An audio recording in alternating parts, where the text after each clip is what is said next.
All right, let's go.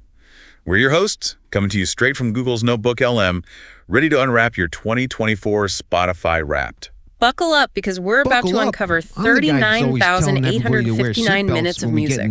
Yeah, 39,859 minutes. That puts you in the top 7% of listeners worldwide. Like what they told me after they got my SAT scores in the mail. You were really jamming this year. 7%. I still dropped out of high school in May of my senior year because I felt like it. Or maybe more had to do with my vice principal physically restraining me on the cafeteria floor. I walked out that day and never came back.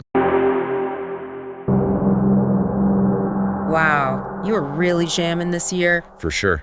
Especially on June 29th, 775 minutes. I wonder what you were doing that day. I can tell you, but don't want my mom to know about it. Whatever it was, it must have had a killer soundtrack. Let's move on to your top track. The one song that truly dominated your year was Leave a Trace by Churches. I'm embarrassed Such a about good that, song. but it gets me. I wonder if you remember when you first heard it. It looks like your first stream was way back on August 30th. And guess what? I like you were in the cheesy top stuff. 0.007% of Churches listeners globally. That means you weren't alone in your love for Leave a Trace, but you were definitely among the most dedicated. Both of them should make me something. Okay, on to your top artist.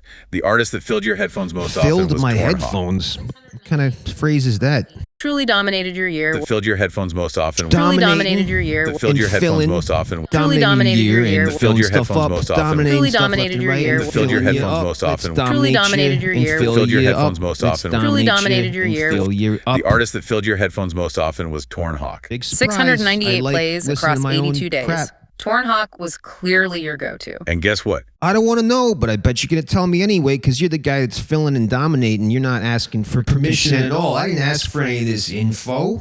And guess what? You were the top 0.01% of their listeners. Their listeners? They? I'm not a they, I'm an it. An it. What are you, pronoun doming me now? You're filling up my headphones and dominating how I should be addressed? You were the top 0.01% of their listeners. That's amazing. It's like having your own personal soundtrack. No shit, Lady Sherlock. That's because I am Tornhawk, and this is the soundtrack to my weirdo synapses firing, whether I got headphones in or not. I gotta live with this shit. I gotta listen to music without sound. And let me tell you, it's not all lollipops and Reebok pumps, high tops.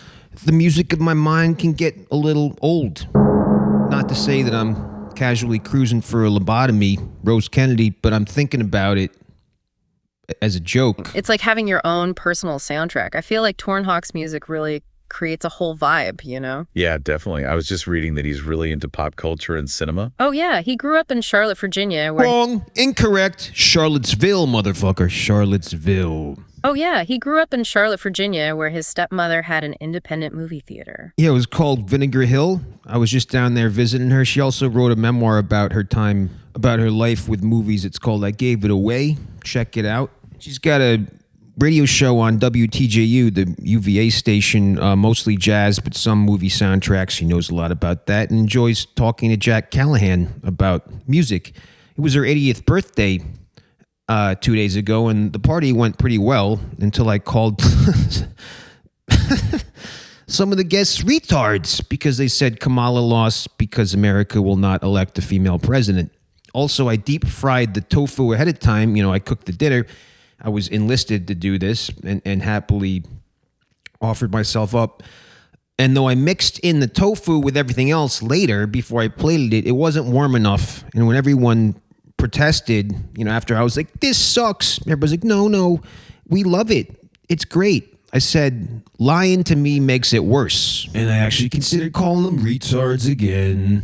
God, please don't strike me down in general, but specifically by delivering my firstborn all developmentally challenged or non-viable just because I persist in using this term. Retarded. You know what I'm talking about. I just haven't found a word with that kind of punch when I want to insult someone or insult myself or an event. But I'm keeping an open mind for alternatives.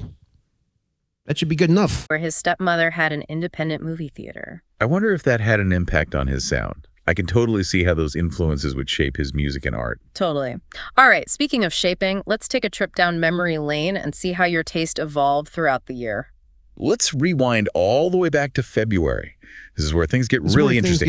February was all about those academic vocal ensemble funk BH vibes. Yeah, it's a super unique mix of funk and classical sounds. I wonder if that was part of your routine, maybe like a study soundtrack. Maybe.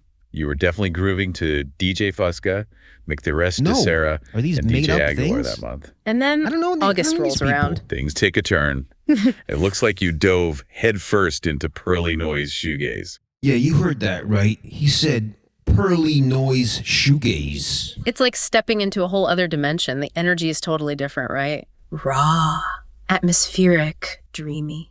Definitely. Medicine, My Bloody Valentine, and Catherine Wheel Can't go were wrong all with that big on your trio. playlist then. I bet you were blasting Crank by Catherine Wheel and Reverence by the Jesus and Mary Chain.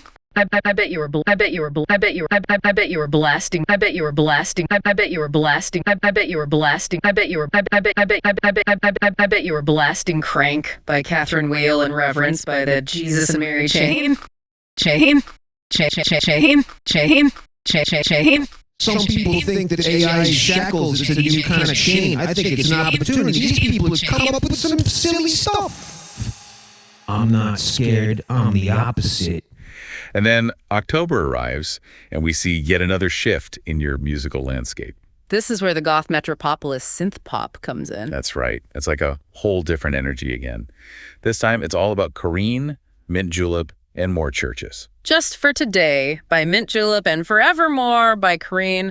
Those are some seriously moody tracks. Definitely moody, but also really powerful. Sounds like it's the cool to back see of how my your taste baseball evolves card throughout of the me. year, constantly exploring new sonic Baseball territories. card Yeah. says And then moody, as the year powerful, winds pain in down, the it butt, seems like you're craving a sense of candidate for familiarity in lobotomy. November. Your top What's- artists like Sonic Youth, nice. the Wrens, He's and nice Torn Hawk and funny. make a comeback. It's like coming full circle. What an incredible year of music discovery. It's been so fun unwrapping your 2024 Spotify Wrapped with you. Absolutely. We've been your hosts, visiting you from Google's Notebook LM. Until next time.